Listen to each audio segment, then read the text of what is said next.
Man releases 1.5 million balloons in Cleveland, unleashes nightmare.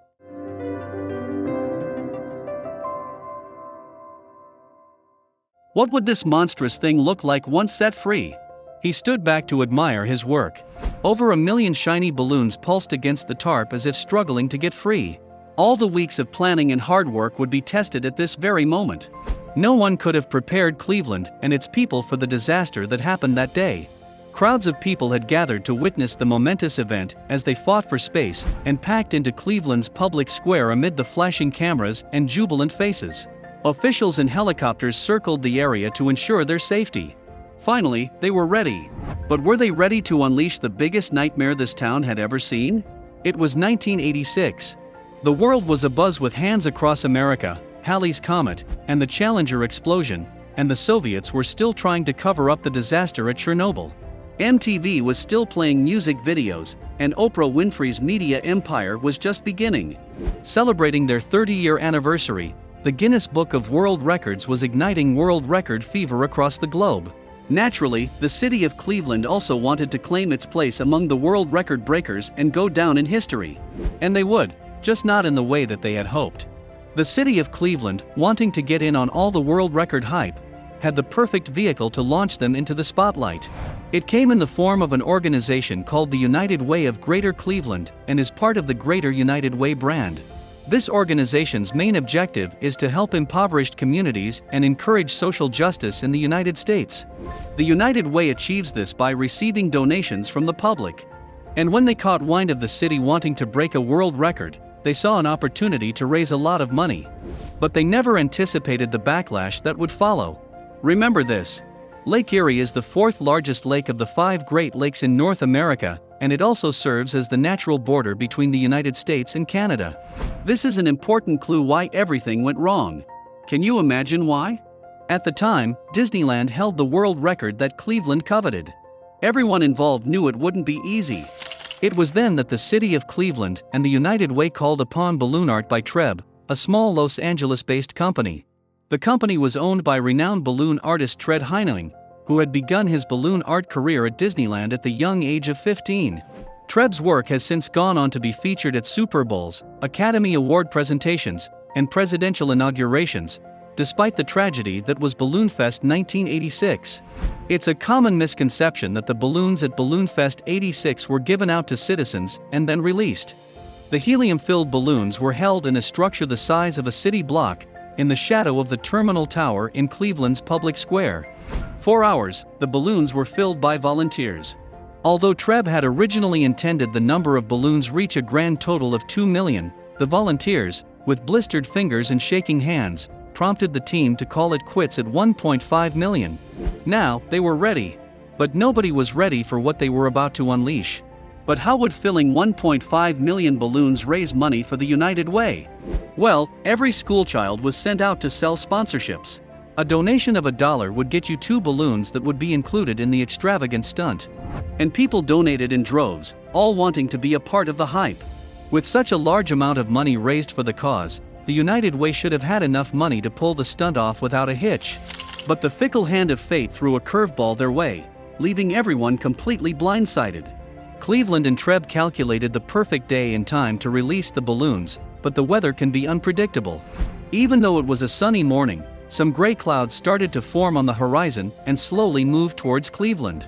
Some people noticed, but no one paid much attention. In retrospect, that was their chance to avoid this disaster. The angry storm clouds began to roll into Cleveland as if nature was trying her best to put a stop to the catastrophe that was about to rock the world. But the impending storm brought something nobody anticipated with it. An icy chill blew in from the sea, bringing with it a cold front that would freeze or puncture the balloons.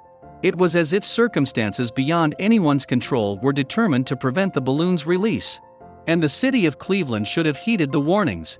Typically, after a balloon filled with helium is released in the sky, it stays afloat and gradually deflates. Then it descends back to Earth.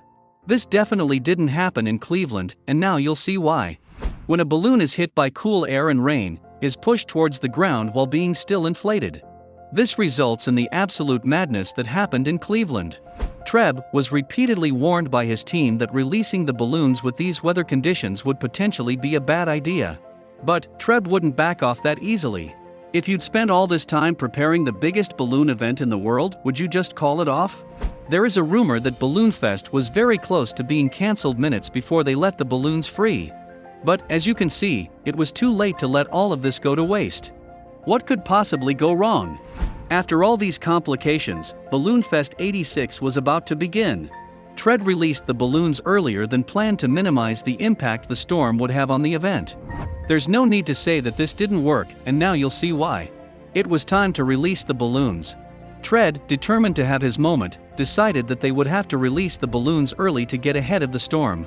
He gave the all-clear, and the clear tarps holding the helium-filled balloons were pulled away, unleashing 1,429,643 balloons on the world. The balloons entered the sky slowly and mushroomed around the terminal tower like a hulking mass, littering the sky above Cleveland like colored confetti. Cheers and applause erupted from the crowd on the ground, all whooping and hollering at the spectacular sight above, unaware that they had all made a terrible mistake. Without a doubt, the scenery was spectacular.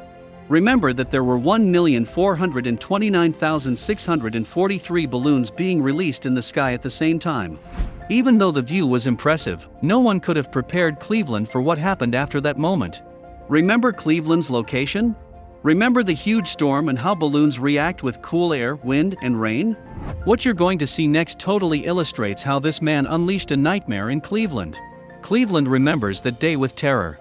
It was apparent that this event would be a turning point in Cleveland's history.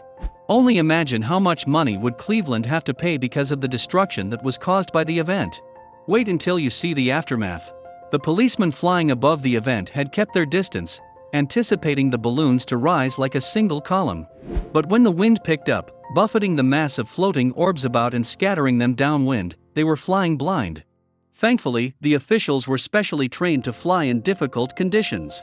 They managed to navigate their helicopters out of the mushroom cloud above Cleveland, but the trouble that the balloon release was about to cause was only just beginning.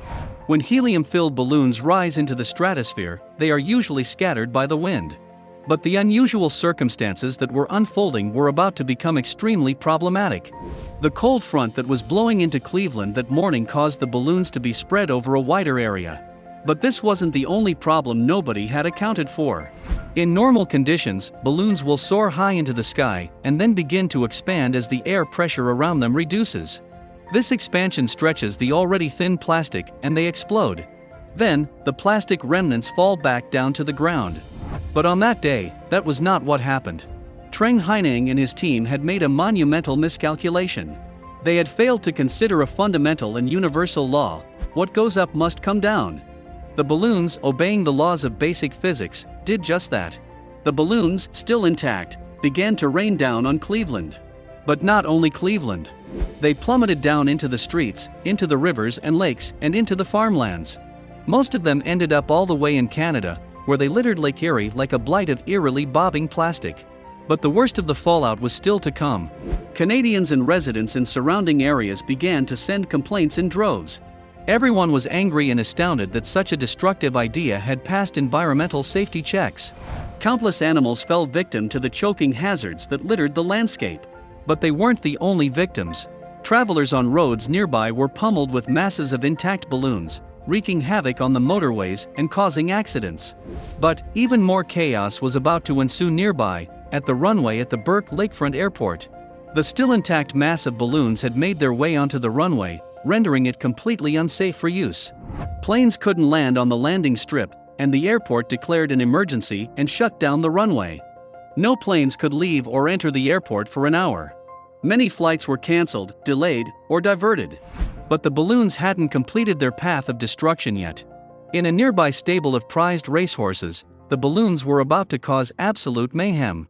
The horses, seeing the falling colorful orbs descending upon them, went into a frenzy. With nostrils and eyes wide, they were spooked and terrified. They began to stampede.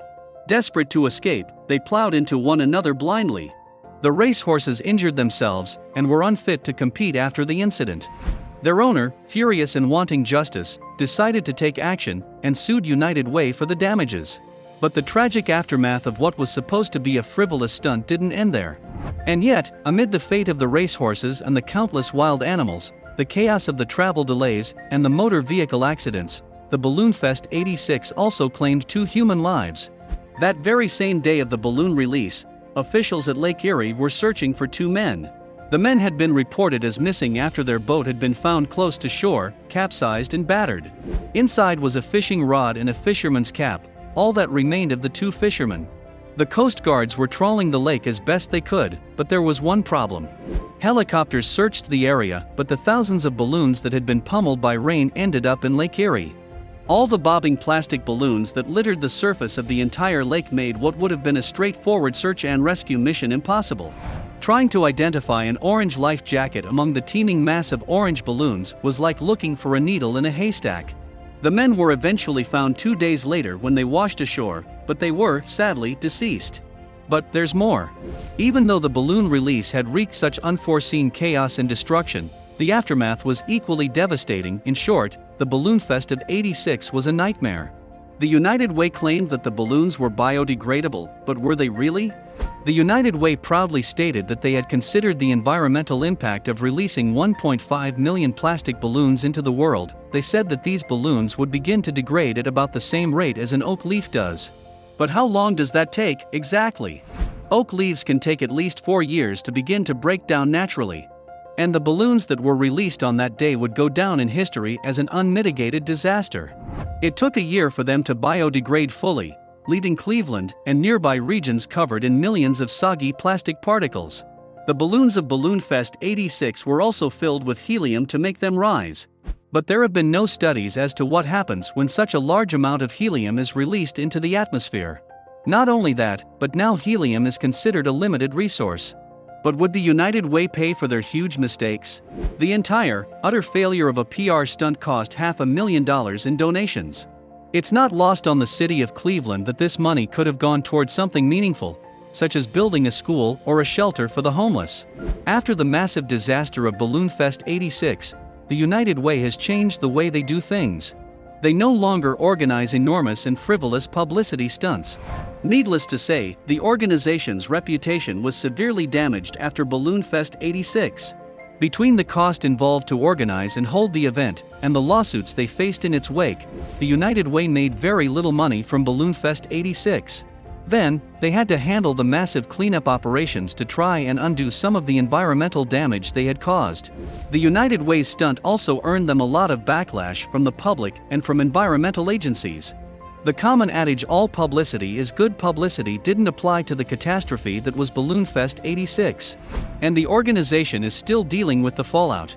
People who had never heard of the United Way now knew who they were, thanks to the infamous Balloon Fest. But people were far less inclined to donate their hard-earned cash to an organization that is notorious for polluting the environment. A quick look at the company's earnings from the 1980s simply tries to sweep the incident under the rug, stating, United Way distributed more than $40 million to local agencies in Cleveland in 1984, but failed to meet several annual goals of the mid-1980s. And all for what? The 1988 copy of the Guinness Book of World Records recognizes the event as a world record largest ever mass balloon release, with 1,429,643 balloons launched.